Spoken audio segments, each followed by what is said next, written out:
আজি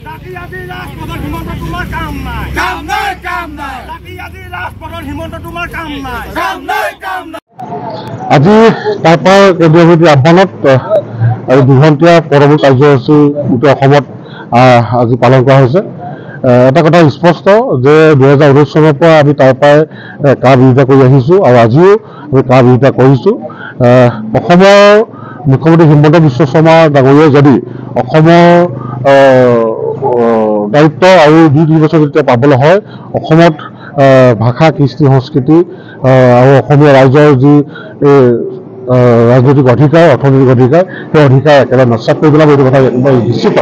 আৰু অসমৰ সৰ্বোচ্চ ৰাইজে তাক বিৰোধিতা কৰি অহাৰ পাছতো অসমৰ সকলো ৰাইজে বুঢ়া আঙুলি দেখুৱাই নৰেন্দ্ৰ মোদী চৰকাৰে কাৰ বলবৎ কৰিলে। আৰু উত্তৰ পূৰ্বাঞ্চলৰ যিকেইখন ৰাজ্য, সেই ৰাজ্যকেইখনত যদি কাৰ বেয়া, অসমৰ ক্ষেত্ৰত কেনেদৰে এই কাৰ ভাল, অসমৰ মুখ্যমন্ত্ৰী হিমন্ত বিশ্ব শৰ্মাই তাৰ স্পষ্টীকৰণ দিব লাগিব। আৰু আজি এই প্ৰতিবাদৰ যোগেদি আমি চৰকাৰক এটা কথা সকীয়াই দিছোঁ, অনাগত সময়ত যদি অতি সোনকালে কাৰ যদি বাতিল নকৰে, তেতিয়াহ'লে আমাৰ প্ৰতিবাদ অব্যাহত থাকিব।